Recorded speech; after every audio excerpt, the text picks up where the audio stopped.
Hey, y'all. It's time. The embargo is lifted. The doors are open. It is true. I went to Bungie and I played some more Marathon. This is, first off, this is not an ad. I just want to make sure it's super clear. I get to show you some of the highlighted moments of the footage that they let us capture, specifically on day 2 of this trip. And I've been involved with this game over the course of like 5 or 6 trips now, over the last 5 or 6 years. I think actually the first time that I had heard anything about it was 7 years ago. So take all that into account. Obviously, as a content creator, I can give my input and my responses and give opinions, but I'm not a developer. I don't know the ins and outs, the complexity of what they're doing, so just do me a favor, keep that in mind, okay? Probably wondering, what is Marathon? It is Bungie's take on an extraction shooter in a futuristic setting, borrowed, reimagined, rebooted from a 90s series of games, a trio of games that Bungie made specifically for Mac at the time. That was, I believe when it was originally created, was the first FPS on PC to use a mouse to be able to aim. You used to have to use, I believe, the arrow keys back in my day, because I'm old. But it is a futuristic version of the extraction shooter genre that has kind of exploded. So I think Bungie took an opportunity to say, we can do that too, so let's go ahead and try it. You play in a trio. There's PvE and PvP elements across the entire game. You're doing tasks, or in this case, contracts for different factions. There are UESC AI mobs, the robots all over the place that are trying to keep you from digging into the leftovers of the colony from the Marathon ship. And there's going to be a ton of lore that they, I'm sure when release happens, that will be all over the game, because that's kind of what Bungie does. It is a hero shooter as well. In the alpha that we played, there are 4 different runners to play as, and each runner has different abilities, and they are very reminiscent of other games you may or may not have played. I got strong Delta Force combined with Apex vibes from the way that the game handles and plays. The other side of that, though, is this game comes with a bunch of different modifiers for the way that your runner will handle. You have a shield, you've got cores, you have implants that change the way that your character moves and how long they can do certain things like sprint and stuff like that. And you have a backpack that you can expand. But you also have a mod system for all of the weapons that you find that does change the rarity of the weapon as you put better and better mods in. There are mods that change the way the weapons fire. At a certain point, the first day, we found a railgun mod that shot the railgun into 2 bursts instead of single shot, which was pretty nasty. I believe partway through, I have a mod on a double barrel shotgun that I'm running that every time you do damage with it, I get a little bit of a speed boost for a little bit of time, which does make gap closing pretty easy. So there's a lot of different things that go into this. It is going to seem overwhelming at first. Do yourself a favor, slow it down. A lot of it you can probably figure out pretty easily as you watch. I'll do my best to kind of explain and talk over certain things as we go through. And my hope here is that you just enjoy the video. I've got high hopes for the potential of this game. I think that if Bungie sticks to what they do best while still embracing the hardcore nature of what extraction shooters, or the player base for extraction shooters, typically look for, I think they have a hit on their hands. And they definitely have a different aesthetic than I think any other extraction shooter out right now. I mean, when you see it yourself, they have an identity that I think stands out in a big way. And I had a ton of fun. Granted, it was just a day and a half roughly this time around. I only got really maybe 10 hours of playtime. I could see the vision that they have. And I desperately hope that it does well, just like any other game that I'm given the opportunity to go out and go check out. So thank you, Bungie, for that opportunity. But anyway, the story or lore follows the end of Marathon Infinity, in which you are a runner sent down to try and scrap anything that is left from the colony on Tau Ceti 4, with the Marathon ship in orbit, smash through the moon. but you are down there scrapping together anything you can, and the UESC is trying to stop you. That's the AI robots you see us fighting all over the place. They're basically like security that's trying to keep us out. The runner idea of being offloaded from your consciousness into a cloud, so to say, and then reprinted if you die is actually pretty sick. And some of the stuff they showed us, some of the stuff you probably just saw in the reveal a little while ago, they do a decent job of giving life and some emotion to what you were.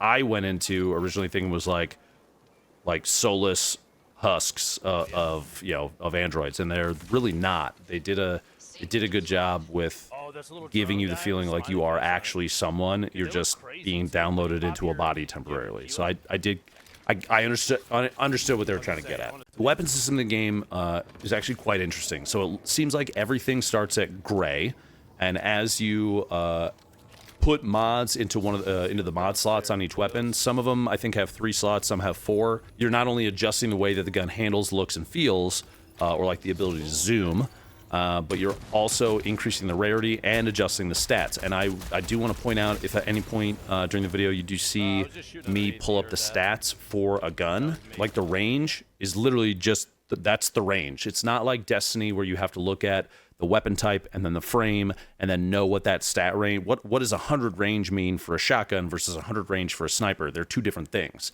In this, it felt like they were giving you just a direct, this is the number. I think the only caveat to that, so the guns do that, but if you look at the bottom left below the picture, there are stats down there that are adjusting like speed and your regen for your heat or your stamina, that kind of thing. Those numbers are a little less specific.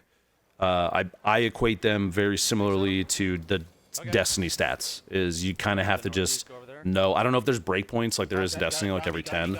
It didn't feel like it. This felt just like it was, raw numbers. But you do kind of have to pay attention to what's going on down there. But the weapon system I thought was kind of sick, with one exception. During the alpha that we played, you could not remove mods.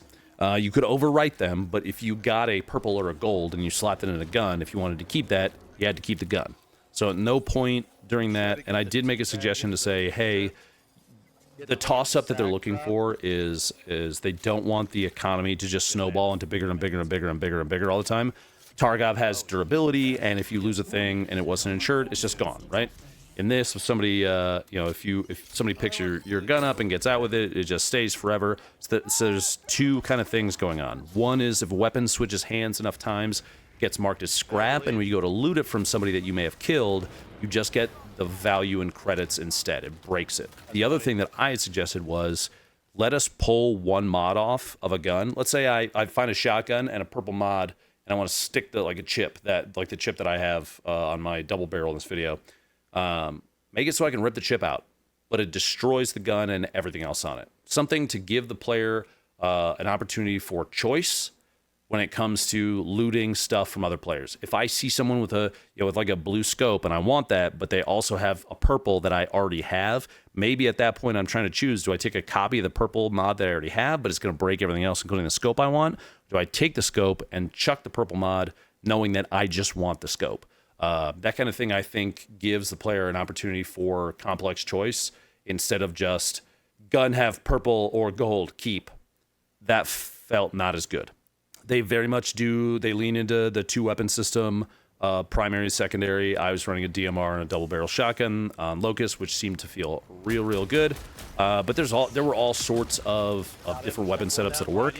The other thing you have to keep in mind, too, is when you start getting gold mods, which I didn't see any during either day, weapon mods specifically, but when you do get a gold, the way that it was described to us was this will change the way that the gun operates in a meaningful, positive way, and that you're going to want to probably run that, and it might change the build you run. You might change runners if you get out with it, because it leans more towards, maybe you play Void and you want to go stealth. Maybe you play Glitch and you're the double jump, being able to get on top of buildings and use it. Maybe it's a sniper mod or something like that. Or maybe you want to play a freight train and you play Locust and you just fly at people, which I very much enjoyed. The weapon system is complicated and customizable in a way that I expect builds to be set up around them. I think they need to make the mods removable at a cost is fine. If it's destroy the gun, something like that, I think it's still worth it. Because as it is right now, you're getting pigeonholed into one weapon if you get a good mod on it. You're like, well, I don't really want to run the shotgun anymore, but it does have the gold, and that's pretty sick. I was going to go long range, but I guess I'll get this thing. And that doesn't feel as good, in my opinion. But we'll see. The game has a number of consumables. There's, shield and health regen, just like Apex, where there's heals and segments and stuff like that. But there's also some modifiers that come with little buff items. There was one that makes it harder to target, and it kind of scrambles the visuals around you. I like that one a lot. There are a couple that remove debuffs and give you temporary buffs to the stats that mitigate those. There is a self-res. There is the Phoenix Kit style item where you full heal your HP and shield. They also have modifiers for debuffs and buff items that you're going to end up seeing. If you get a cardio kick, you can run for so long. There are some very good, very reliable buff consumables that when this bad boy comes out and during alpha playtest, you're going to see me abusing a lot because they're really good. The contract system of the game, there are going to be 6 factions, each with a priority contract slot. Priority contracts are like the story missions that drive the narrative of the game, in which hopefully for this, there is a narrative that is ever present for the player, even if you skip past every intro video, because each faction has like an AI that is assigned to it that you communicate with. And they do introduce each of them as if they have their own identity, which I thought was pretty cool. But as you're running these contracts, the priority ones are story missions. The additional ones, the secondary contracts, are picked up by exfilling with a contract item from a run. And then it like adds one of those to whatever faction it belongs to, like New Caloric or Traxxas, that kind of thing. And then you can choose to do those instead of a priority contract if you don't have any, or if you just want to grind rep for a certain faction, you can do that. Yeah. And as you level the rep up, it unlocks additional black market pieces and potential upgrades that you can buy by turning in, we'll call them barter items and credits.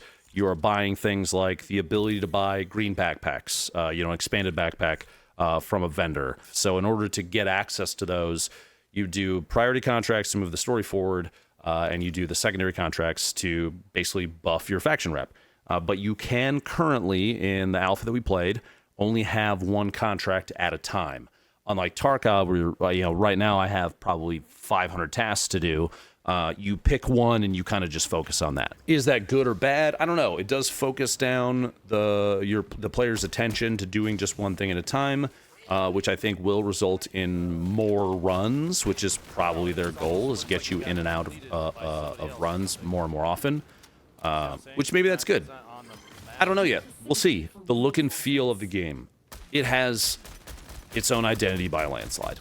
It is not a gritty mill sim. It is not ultra realism. The term that they use in development that they told us about was graphic realism, and you can see from the visuals, like every material is either matte or super glossy. There really isn't an in-between. A lot of the buildings, the vehicles, the guns feel like they are, basic shapes with futuristic decals slapped on them. And admittedly, I love it. I actually think it looks really good because it's unique, because it's different. It's not going to be for everybody, and that's totally okay. But I see that they're going for an aesthetic that stands apart from every other game that's out, from Tarkov, from ABI, from Delta Force, I think they nailed it. I think they did a very good job of giving you something that just feels, it's almost jarringly different in a way that I enjoy. But to each their own.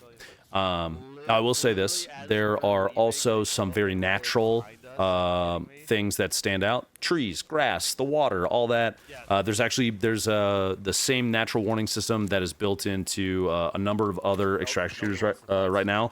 The birds flying away, those are there to give information. If you hear the birds go off, you are going to know that there's people there. If you see the blue laser go up into the sky, that's someone exfilling. There are indicators for gameplay events on top of what is one of I think one of the systems that's going to keep this game alive longer than other extraction shooters have attempted to do, and that is both randomized and player-driven in-raid events. There's a number of different times that we're running around. We're pushing buttons. We find a computer terminal and activate it. It's got a number on it. It's going to scan all of the other terminals in the area and mark them for you.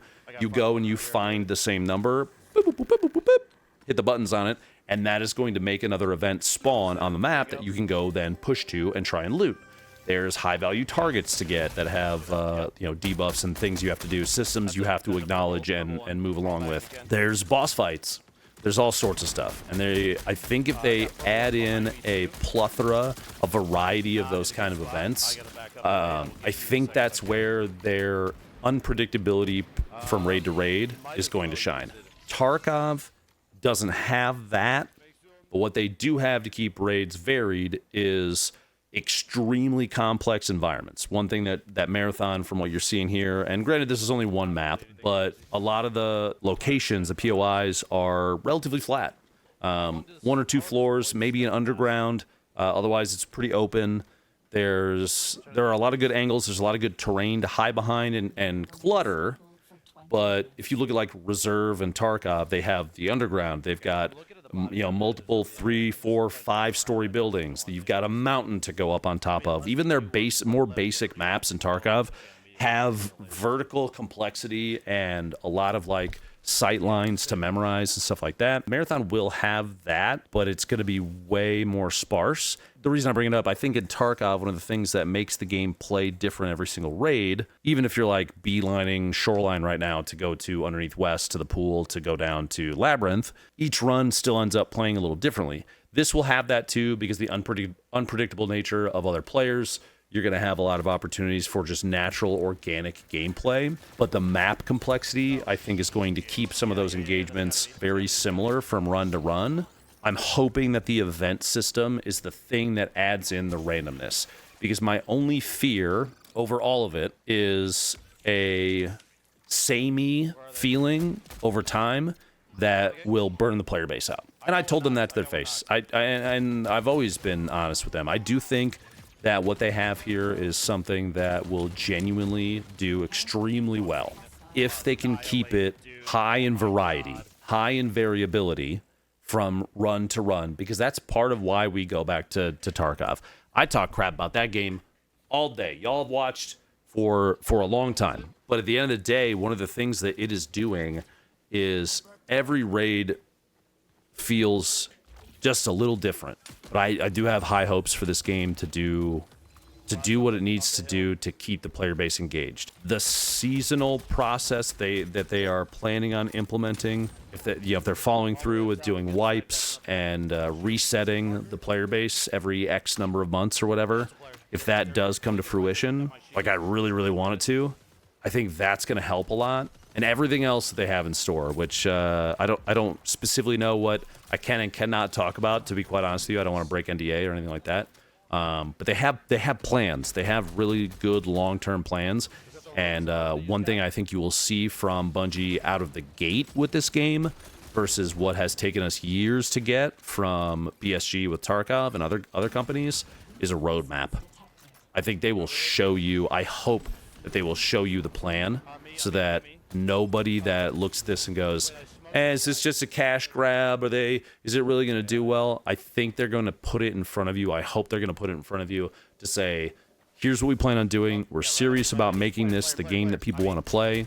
And I can tell you without a doubt, I'm going to go ham on Marathon when it comes out, because I had so much fun playing it. Some of the plays, it got real heads up, real high reaction time. It did give me, one of the things I talked about on stream with Tarkov is the adrenaline rush, the heart rate increase. And I did get that from Marathon playtest. And I haven't gotten that from a lot of games in a long time. That might be because I'm dead inside. Thanks, Nikita. Or it might be because this game actually has the potential to be something big. And I am excited to see at release. Either way, I hope you enjoy. Thanks, Don, for watching. Do me a big favor. In the comments section, let me know what you're looking forward to seeing. Let me know if you have any questions. And when I do get some free time, if there's ones in there that I can swing by and answer, without breaking NDA, I will try and do that. And at the end of the day, I do just hope that the game produces the feelings that people want the same way that they get it from other extraction shooters, but 10 times more. You know? So, thank you very much for watching. We'll see you on the next one.